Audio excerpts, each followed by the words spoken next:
Let me do another real short one.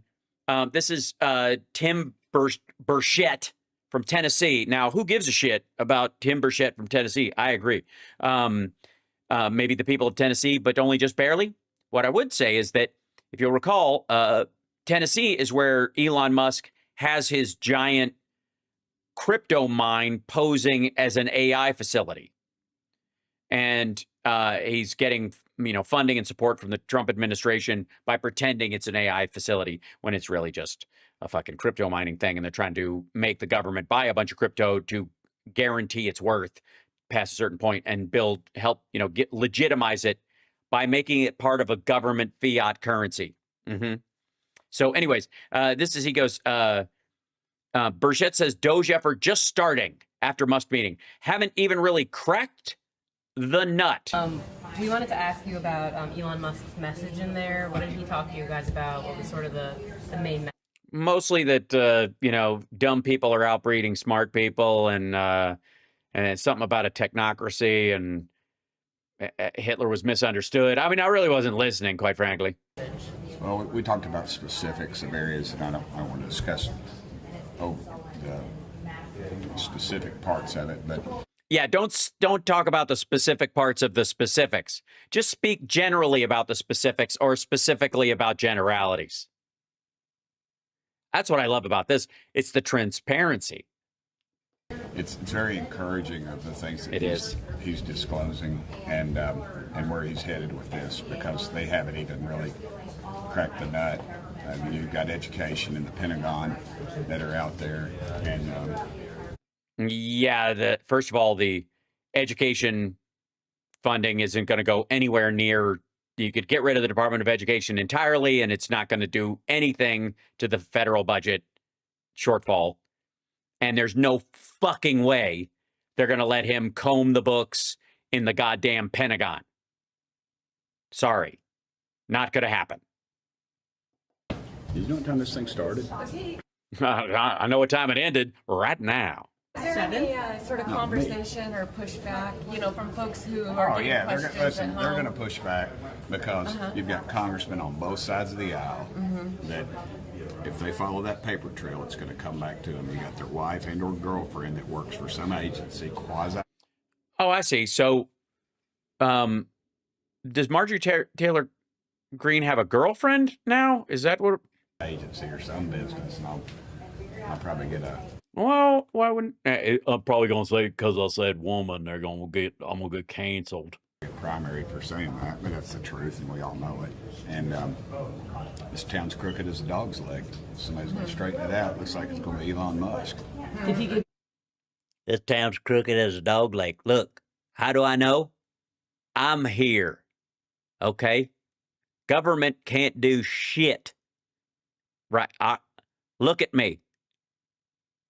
People gave me this job. If that doesn't scare the shit out of you, I don't know what does. The people of Tennessee put their faith in me to come up here, which just shows me that the American people are one of the most poorly educated, fucked up groups of people in the world. And the fact that obviously they don't want me to hang around there. Maybe ultimately it means that the people of Tennessee want Tennessee to succeed, but they just want me the fuck out of there. So they sent me to D.C. They're like, he'll fit right in. His phone number like you did for the senators? You like to ask Marjorie about that. And what about using the rescission? I tell you, dude, you're going to say, will you call Elon? And I'm saying, no, I'm going to tell him I'm not going to call Elon. Did he give you the number? Go ahead. Oh, yeah, no, did he give you the number? I'm going on to your question. What do you think about using the rescission package process, rescissions, to codify some of this? I think that's a avenue to take. I would like to do every dadgum one on there, but we don't have the guts to do it. So yeah, we don't have the guts to do it. Mainly because if we did it, my constituents would freak the fuck out because I am the representative for Broketown, USA. Happen? I think it will eventually. I think America's going to demand it after that show the Democrats put on last night. And so how do you get in touch Yeah, I don't think so. Yeah, they didn't seem to give a shit. with Mr. Musk if lawmakers do have any concerns about Call him on the phone. Send up the bat signal. Did he say anything to some of like the concern cities to slow down, take a little bit more of a cautious approach? No, I mean, The bat signal. Oh, because he's a insane billionaire. Okay. I encouraged him to go as fast as possible because we're going to lose our guts. 100, 150 days. This bunch is going to. Oh man, that's cutting into my. Anything There we go. 150 days. Oh man, that's cutting into my. You think so? Start to recognize that this debt isn't just debt, that the money doesn't get thrown out, that it's not, that all of his Republican friends, who he apparently has no problem shitting on, they aren't taking this money as graft. They're literally patching holes in the budgets of their congressional district because they represent a bunch of fucking poor people who wouldn't get by without government help. And while those people, by the way, elect them to go to New York or go to D.C. and shit on people from New York and Chicago and L.A. and San Francisco, where the money comes from that pays for that little sum of mine that they're cutting into. the recent VA cuts come up?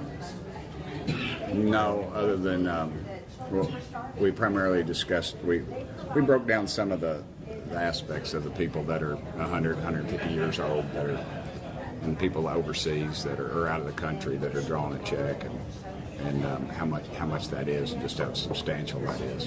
And then Well, how much is it? Also, Americans are allowed to retire outside the country, right? None of them are 150. They're not living in Thailand drawing a check till they're 150. The 80,000 VA cuts that were made known today. Well, they're gonna, but I believe that they'll equal those out with the waste, abuse, and fraud.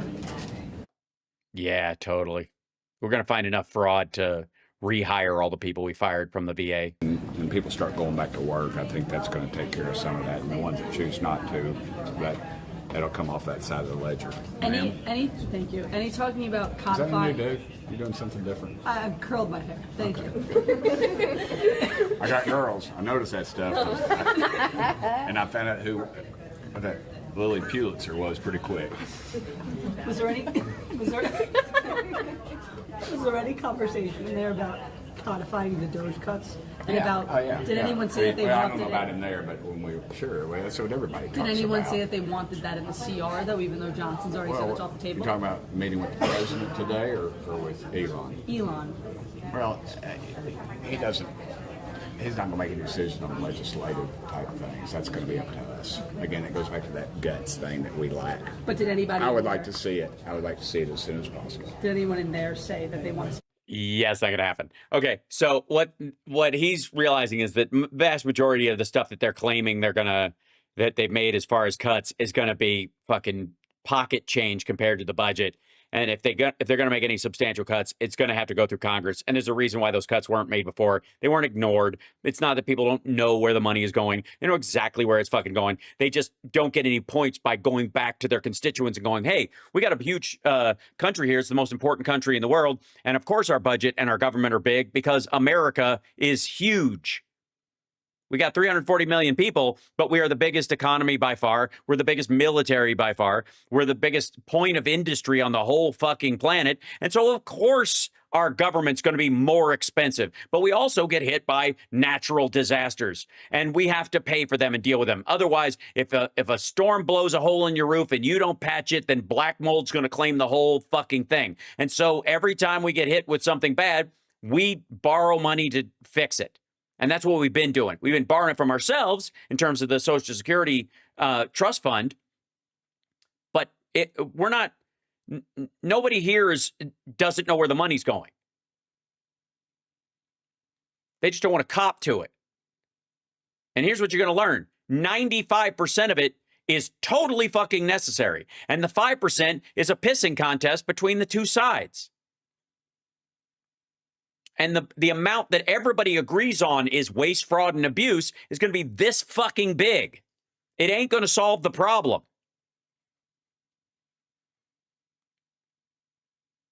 That's what all these guys are going to be dealing with. over the next little bit. And I like that. That's one of the most honest moments I've seen from a Republican so far, that he said, although I don't give him 150 days, but 100 days to like, and he doesn't mean, he means from now.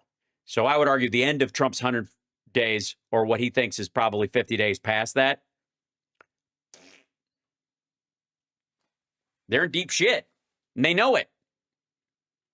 The DOGE cuts could be brutal and still not affect the $1 trillion mark at all. And that shit is not going to be in the budget, because if it is in the budget, it's going to cut stuff that affects red states more than it does blue states, and they're going to freak the fuck out. Trump didn't get smarter. You could argue that the American voter got dumber in this process, or easier to bait, or fell for it, or whatever the fuck. But Trump's ideas aren't going to work just because he won again. Tariffs aren't going to lower the cost of goods. There's not going to be a short period of pain followed by a big upswing in the golden age of America. It ain't happening. It'd be nice if it was, but if it does, it won't be this way. It won't be a fucking turf war with the rest of the planet, including our allies. And it won't be because we sucked up to Russia so they could get more oil back onto the market to drop the cost of a barrel of oil to $20 again and artificially grease China, for that matter. Because it's not, the United States doesn't need $20 a barrel oil to make industry grow. Because we're not that big a country. We don't have to drive our shit that far across the country. And even when we do, we have other means to do it. It means a lot if you've got to get foodstuffs across Africa, or you've got to get fucking trucks of materials from Siberia to Moscow, that kind of stuff. That's where like fuel prices really are meaningful, or all over China, just getting goods anywhere in that fucking country. But that's not how the U.S. works. We've got train tracks. We've got airplanes. We've got FedEx. We've got trucks everywhere. And a good portion of them are increasingly efficient.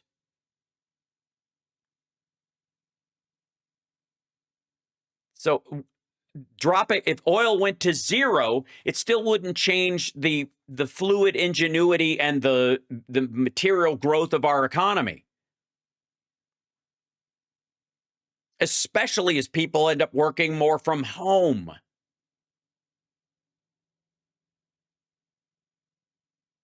And these guys know it.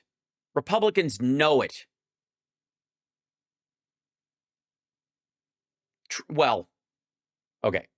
Trump doesn't know it. Trump thinks whatever, scattered bits of information he's heard from 9 different people that have weaved themselves into his bullshit philosophy in his head are going to magically work out. And if you just give it some time, and if the poor people just suck it up for a little while the rich people dine comfortably during the rough spots, everything's going to be hunky-dory. And that will include a bunch of you being culled. Bunch of businesses going away, a bunch of old people going away, a bunch of sick people going away. Once you're gone, then, the machine will flow a lot better because we don't have to allocate resources to people not worth saving. The way Trump felt about his nephew's kid.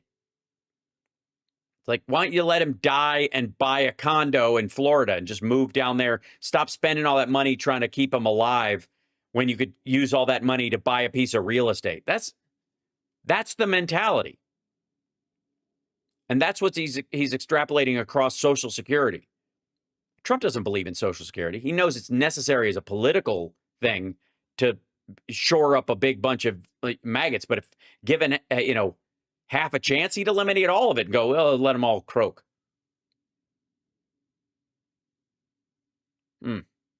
So anyways, I'm going to let you guys go. Thank you for sticking around a little bit later tonight. I know I kept you late. And I'll see you guys tomorrow. Rob Glenn, I believe, is joining us in the morning for Friday Eye. Lots of stuff in that area. Oh, my God. There's SpaceX, and then there's Space O. Did you know there's a Space O as well? It's making robots that can lift 200 pounds. Did you know that?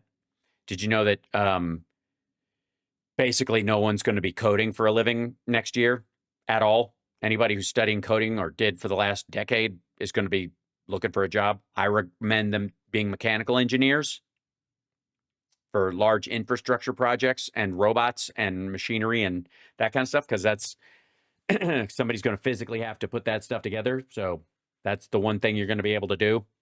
We're going to need Scotty. Just saying. But we'll talk about that more tomorrow. Take care of yourselves and take care of somebody else. And don't worry. I don't think. Oh, you know what I did? I made a button for Operation Warp Speed, Operation Fart Steed. Captain's log.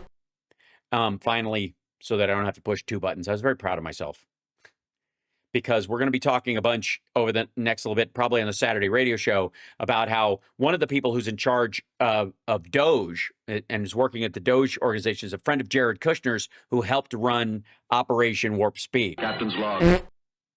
And the irony that Trump wants to brag about that, but if he brings it up, all of his people think he was participating in a plot to kill them all, is wonderful. And I think we have a responsibility to start touting Operation Fart Steed again. Captain's log. And remind everybody that Donald Trump, if they go, I don't like these vaccines because they were rushed, understand that Donald Trump not only rushed them, made a point of rushing them, said they were rushed, but also named it Operation Warp Speed, because he wanted to show how fast they were going. Captain's log. So just, I think we should hit that. I'm just saying, remind everybody, Operation Fart Steed, that was Trump. Captain's log. So, all right, now I've fixed my button and I enjoy it and that kind of stuff. And I will see you guys very soon. I do have a button that actually ends the show at this point. I don't have a whole thing. So that one I still have to do on my own, I believe. Yes. That's what I'm working on tonight. That's got to be what it is. That's got to be it. Hit the like, everybody. Thank you guys so much. Share the show. And I will see you tomorrow morning for House Sparks Mornings Mega Worldwide.